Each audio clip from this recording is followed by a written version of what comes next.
Farm লার্নিংয়ের আজ হচ্ছে আমাদের পঞ্চম দিন। পঞ্চম দিনে আমরা যে ফল গাছটার কথা বলবো সেটা হচ্ছে আমড়া। আপনি বাড়িতে যে কোনো একটা জায়গায় শুধুমাত্র আমড়া গাছটা লাগায় রাখেন এবং এখান থেকে আমার মনে হয় একটা ফল গাছ লাগা রাখার পরে ওইটার জন্য আর এক্সট্রা যে টাইম দেওয়া, আমি ওই টাইম দেওয়ার আমি পক্ষপাতী না। কিন্তু মানে এক্সট্রা যে কেয়ারের কথা বলে মানুষ, যে এইটা দাও ওইটা দাও, আমি কিন্তু এটার কথা আমি সাধারণত বলিও না, কারণে আমি ইন্সপায়ারও করি না। আমি যেটা বলি সেটা হচ্ছে যদি সে এক্সট্রা কেয়ারের কথা চিন্তা করে তাহলে এখন বিভিন্নভাবে হচ্ছে কম্পোস্ট সার তৈরি করা যায়। সেটা বাড়িতে কম্পোস্ট সারটা রেডি করে নিয়ে ওই গাছগুলোতে দেওয়া যেতে পারে। এর বেশি আর কোনো ধরনের কোনো পরিচর্যার পক্ষে আমি না আর কি, ঠিক আছে। এবং অনেকে কীটনাশকের ব্যবহারের কথা বলে, আমি এটাও ব্যবহার করতে আমি কাউকে উৎসাহিত করি না। তার কারণ আমি যেটা বিশ্বাস করি সেটা হচ্ছে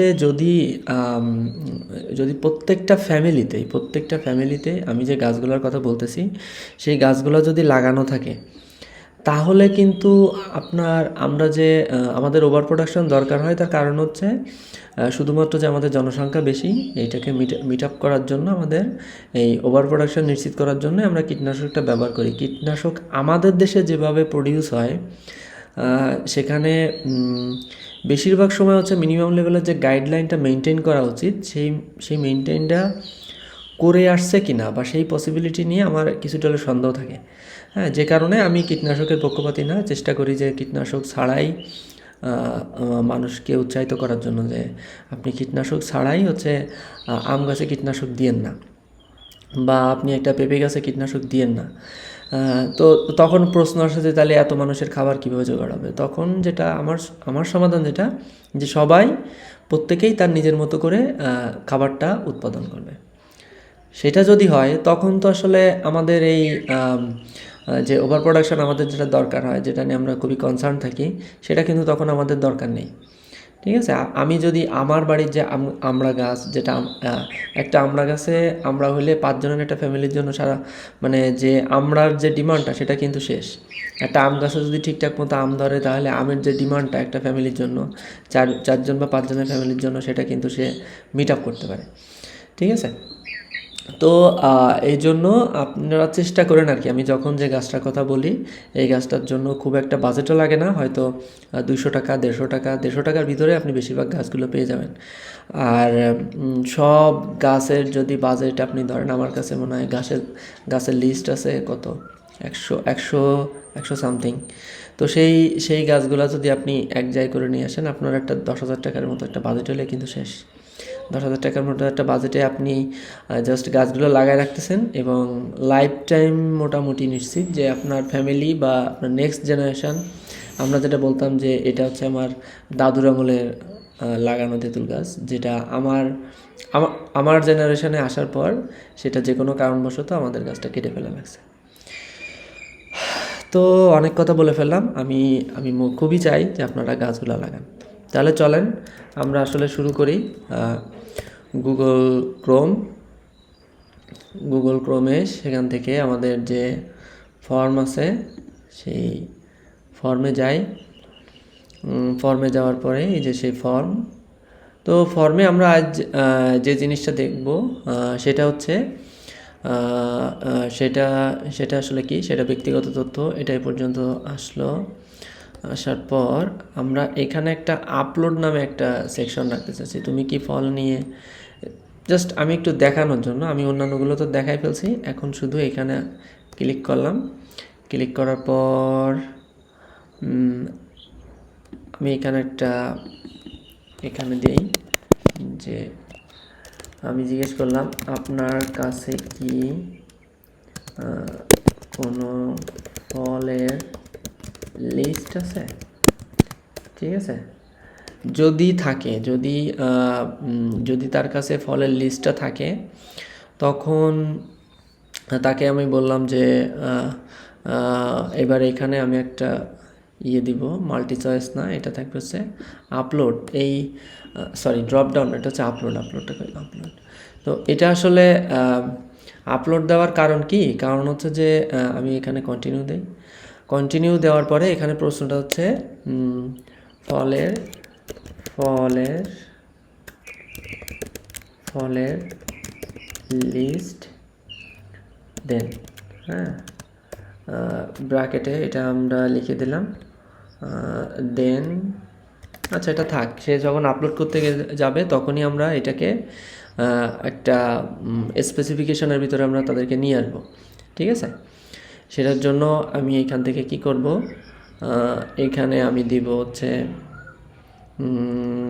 আচ্ছা, এটাকে যদি আমরা এখন মুভ সেকশনে দিয়ে এটাকে আমরা প্রথমেই দিই, আমরা জাস্ট আমাদের যেহেতু আপনার কাছে কি ফলের লিস্ট আছে, কই সেটা, এটা নেই, আমি এটাকে কি আলাদা সেকশন করিনি।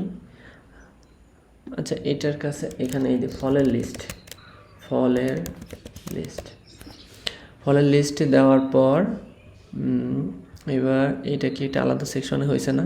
হ্যাঁ, ফলের লিস্ট, হ্যাঁ, এটাকে আমরা 1 নম্বর সেকশনে রাখতে চাচ্ছি। তাহলে মুভ সেকশন ফলের লিস্ট, এটাকে আমরা একে রাখি সেভ।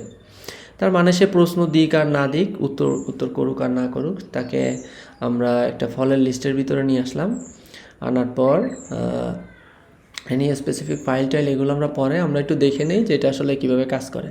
এখান থেকে আমি জাস্ট আপলোড ফাইলে যে আমি কিন্তু আমি চাই যে আমার সব কিছু আসলে একটা এক্সেল ফাইল এসে দিক। এখন এখানে যদি আমি ক্লিক করি, ক্লিক করার পরে আমি দেখব যে ব্রাউজে যাওয়ার পর, আপলোডের থেকে ব্রাউজে যাওয়ার পর এটা কিন্তু একটা ইমেজ ফাইল। হ্যাঁ, এটা একটা ইমেজ ফাইল আমি দেখতেছি গুগল ফর্মস ডে1, এইটাও কিন্তু সে দিতে পারতেছে। আবার আমি যদি ডাউনলোডের ভিতরে যাই, আমি এখানে দেখি কোনো এক্সেল ফাইল আছে কিনা। হ্যাঁ, এইটা তো যদি আমি দেই সেটাও কিন্তু সে দিতে পারতেছে, কিন্তু এটা তো আমি চাইনি, আমি চাইছি যে শুধুমাত্র সে যেন এক্সেল ফাইলে দিতে পারে। এখন এটা যদি আমি ঠিক করতে চাই, আমি তখন কি করব, allow only specific file types, আমি এটা দিব এবং সেখানে দিব শুধুমাত্র স্প্রেডশিট। এবার হচ্ছে ম্যাক্সিমাম নাম্বার অফ ফাইলস, এটা হচ্ছে একটাই সে ফাইল দিতে পারবে। তারপর হচ্ছে ম্যাক্সিমাম ফাইল সাইজ, এটা আমি দিব 1 মেগাবাইট, 1 মেগাবাইটের বেশি আমি দিব না। তো এইটা আসলে এটার কারণ কি, কারণ হচ্ছে এই যে আমার এখানে যে ফাইলগুলো সে আপলোড করবে, সে আপলোড করলে কিন্তু সেই জায়গাটা যাবে হচ্ছে আমার গুগল ড্রাইভ থেকে। তো যেহেতু আমার গুগল ড্রাইভ থেকে জায়গাটা যাবে, আমার গুগল ড্রাইভের জায়গা কিন্তু 15 জিবি ফিক্সড ফ্রিতে। তো আমি চাই না যে আমার এখানে প্রচুর পরিমাণে লোক এসে এটাকে এখানে ফাইল দিক এবং সেই ফাইল এসে আমার এখানে মানে আমার জায়গাটা কমে যাক। এমন যদি হয় তখন আমি কি করব, আমি এটাকে সিলেক্ট করে দিব যে 1 জিবি পর্যন্ত থাক। কিন্তু যদি আপনার মনে হয় যে আমি আরও করতে চাচ্ছি, তখন আমি যেটা করব, আমি এই যে এখান থেকে ফাইল সাইজটা চেঞ্জ করা যাবে, এই যে, ঠিক আছে, এই ফাইল সাইজ এখান থেকে আমি কিন্তু চেঞ্জ করে দিতে পারি। ঠিক আছে, আর হ্যাঁ, এবার হচ্ছে যে আমার এইটা তো আমার দরকার নেই, আমি কোশ্চেনে চলে যাই। আমার এই যেটা 1 জিবি যেটা আছে এটাই পর্যন্ত থাকলো। এবার এখান থেকে আমি জাস্ট এইবার যদি আমি এখানে ভিউতে যাই, ভিউতে যাওয়ার পর আমি দিলাম এখান থেকে এইবার যদি আমি ব্রাউজে ক্লিক করি এবং এখান থেকে দেখতেছি এগুলো কিন্তু এখন সব ইনঅ্যাক্টিভ হয়ে গেছে, মানে এখানে আমি ওখানে দিতে পারবো না। এবার আমি একটাই দিতে পারবো, এটা আমি জাস্ট দিলাম, আপলোড হলো। এবার আসলো নেক্সটে আসার পর আমি বললাম না, এবার আসো নেক্সট। এবার নেক্সটে আসার পর এখন আমি এটাকে দেওয়ার পরে আমার কিন্তু ফর্মটা সাবমিট হয়ে যাবে। ঠিক আছে, ফর্মটা সাবমিট হয়ে যাওয়ার পরে আপনার কাছে এখন অনেকগুলো প্রশ্ন আসতে পারে যে আমার ফর্মটা আসলে তাহলে কই গেল, কোন জায়গায় যেয়ে পাবো, কোন ফোল্ডারের ভিতরে কোন ফর্মের প্রশ্নের উত্তরটা, মানে কোন আপলোড ফাইলটা আছে। মানে আপনার যদি অনেকগুলো আপলোড ফাইল এখানে থাকে, মানে অপশান হিসেবে থাকে, তখন আসলে কোনটার ভিতরে কোনটা আছে, এটা তো খুবই একটা কনফিউজিং একটা জিনিস, তাই না? তো এইগুলা কিভাবে হয় তার জন্য আমি আর একটা এখানে রেডি করব। ঠিক আছে, আমি এটাকে দিলাম ডুপ্লিকেট দেওয়ার পর ফলের লিস্ট মিসিং আপলোড ফাইল, আমি এটা ক্যান্সেল দিচ্ছি, আমার এটা লাগবে না।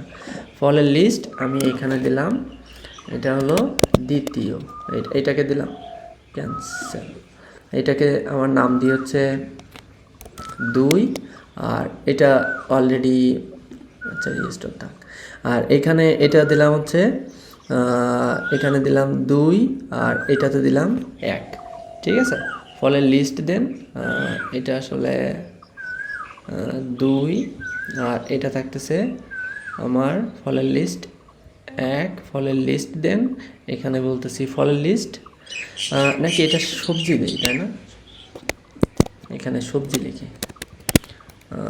সবজি, ঠিক আছে, সবজির লিস্ট, এটা হচ্ছে ফলের লিস্ট। তাহলে এখানে হবে তখন সবজির লিস্ট দেন, সবজির লিস্ট দেন, সবজির লিস্ট দেন, ঠিক আছে। এইবার হ্যাঁ,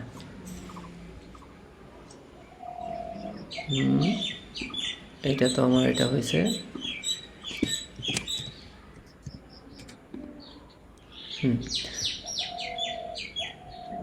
ফলের লিস্ট,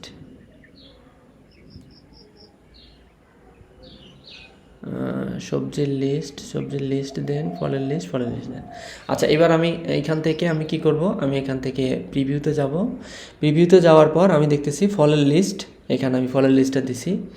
দেওয়ার পর আমার আরেকটা ছিল সবজির লিস্ট, সবজির লিস্টের এখানেও আমাকে এখানে বারবার যে প্রশ্নটা করতেছিল সেটা কিন্তু যে ফাইলটা এখানে সে রাখবে কিনা তাই।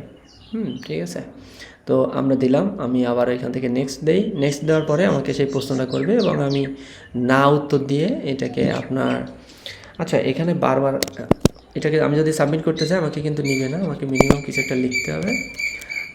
আমি এইখানে ফলের এবং সবজির লিস্ট দিয়েছি, অন্য কোনো কিছু আমরা করতে চাচ্ছি না। এবার আমি এখান থেকে সাবমিট দিয়ে দিলাম, ঠিক আছে। এবার সাবমিট হয়ে গেছে। এখন এটাকে যদি আমি চেক করতে যাই তাহলে আমি কি করব, আমি চলে যাব এখান থেকে হচ্ছে গুগল ড্রাইভে। গুগল ড্রাইভে যাওয়ার পর আমাদের যে লিস্ট ছিল আমার গুগল ফর্ম, আমার গুগল ফর্ম, সেখান থেকে হচ্ছে ফাইল রেসপন্সেস, ঠিক আছে, ফল ফাইল রেসপন্সেস, মানে আমাদের যে ফল আছে না এখানে, এটা নয়, এই ফর্মটার নাম কি, ফল, ঠিক আছে। এবার এর হচ্ছে ফাইল রেসপন্সেস, মানে এই ফলের আন্ডারে যে ফাইলগুলো দিছে লোকজন, ঠিক আছে, সেটা হচ্ছে যে দেখেন ফলের লিস্ট দেনের আন্ডারে, সবজির লিস্ট দেনের আন্ডারে। কিন্তু এটা থেকে তো আপনার আসলে বুঝতে পারাটা কিছুটা হলেও টাফ, ঠিক আছে। এই সমস্যার থেকে বের হয়ে আসার জন্য এরা খুবই অর্গানাইজ একটা জিনিস দিছে, সেটা হচ্ছে আমরা যে সফেদা, এখানে কই এটা, আমরা যদি এইখানে যাই, এই যে আমরা এইখানে দেখতে পারবো যে ফলের লিস্ট আর একটা হচ্ছে সবজির লিস্ট, দুইটা কিন্তু আলাদাভাবে লিস্ট আমি দিছিলাম। সেই দুইটা লিস্টে দেওয়া, সেই দুইটা যে আলাদা আলাদাভাবে আমি যে ফাইল দুইটা আপলোড করছি, সেই দুইটা ফাইল হচ্ছে এই, ঠিক আছে। এখন আপনার মনে হইতে পারে একটা জিনিস, সেটা হচ্ছে যে আমার এইখানে যে এইখানে নাম আছে ফল, কিন্তু এইখানে নাম আছে সফেদা, এর কারণ কি? কারণ হচ্ছে প্রথমেই যখন আমরা এই গুগল যে ফর্ম আমরা তৈরি করছিলাম তখন, সেই সময় আমাদের কাছে সে জিজ্ঞেস করছিল যে তোমার এইটার নাম আসলে কি হবে, তখন আমরা লিখছিলাম সফেদা রেসপন্সেস, এইটুকু দিয়ে আমরা রেখে দিয়েছিলাম। আমরা এখানে পরবর্তীতে এসে আমরা এটার নাম চেঞ্জ করছি, ওইটার নাম কিন্তু আর চেঞ্জ হয়নি, ঠিক আছে। আপনি যদি চেঞ্জ করতে চান সেটা কিন্তু চেঞ্জ করে দিতে পারেন। তো এই যে দেখেন আমাদেরকে আলাদাভাবে দুইটা ফাইল সে আমাদেরকে বের করে দিয়েছে, ঠিক আছে। এবং এখান থেকে কিন্তু আমি আমার মতো করে দেখতে পারবো যে কোন ফর্মে আসলে মানে কোন আপলোডে ভিতরে কোনটা আমার আছে। আর এখান থেকে তো আমরা দেখতে পাচ্ছি ফাইল রেসপন্সের থেকে যে ফলের লিস্ট দেন নামে যে জায়গাটা ছিল, আসলে কই সেটা, ফলের লিস্ট দেন, এটা হচ্ছে ফলের লিস্ট দেন। তারপরে ছিল কি, তারপরে ছিল সবজির লিস্ট দেন, সেটা কই, সবজির লিস্ট দেন। মানে এখানে কিন্তু প্রশ্ন অনুযায়ী হচ্ছে আপনি এইখানে যেটা লিখে দিবেন এটাই কিন্তু থাকবে, ঠিক আছে। এইখানে ওই অনুযায়ী একটা ফোল্ডার তৈরি হবে এবং সেই ফোল্ডারের নাম অনুযায়ী আপনি খুব সহজে এখান থেকে বের করে ফেলতে পারবেন যে আমার আসলে কোনটা দরকার। বা যে আসলে ফর্মটা ফিল ইন করছে এবং শেষ হয়ে যাওয়ার পরে ফর্ম ফিল আউট হওয়ার পর সে যেটা দিছে সেই অনুযায়ী আমার আসলে কোন জায়গাতে কোন আপলোড ফাইল হোক বা সে কোন ডাটাটা হোক সেটা কিভাবে আছে।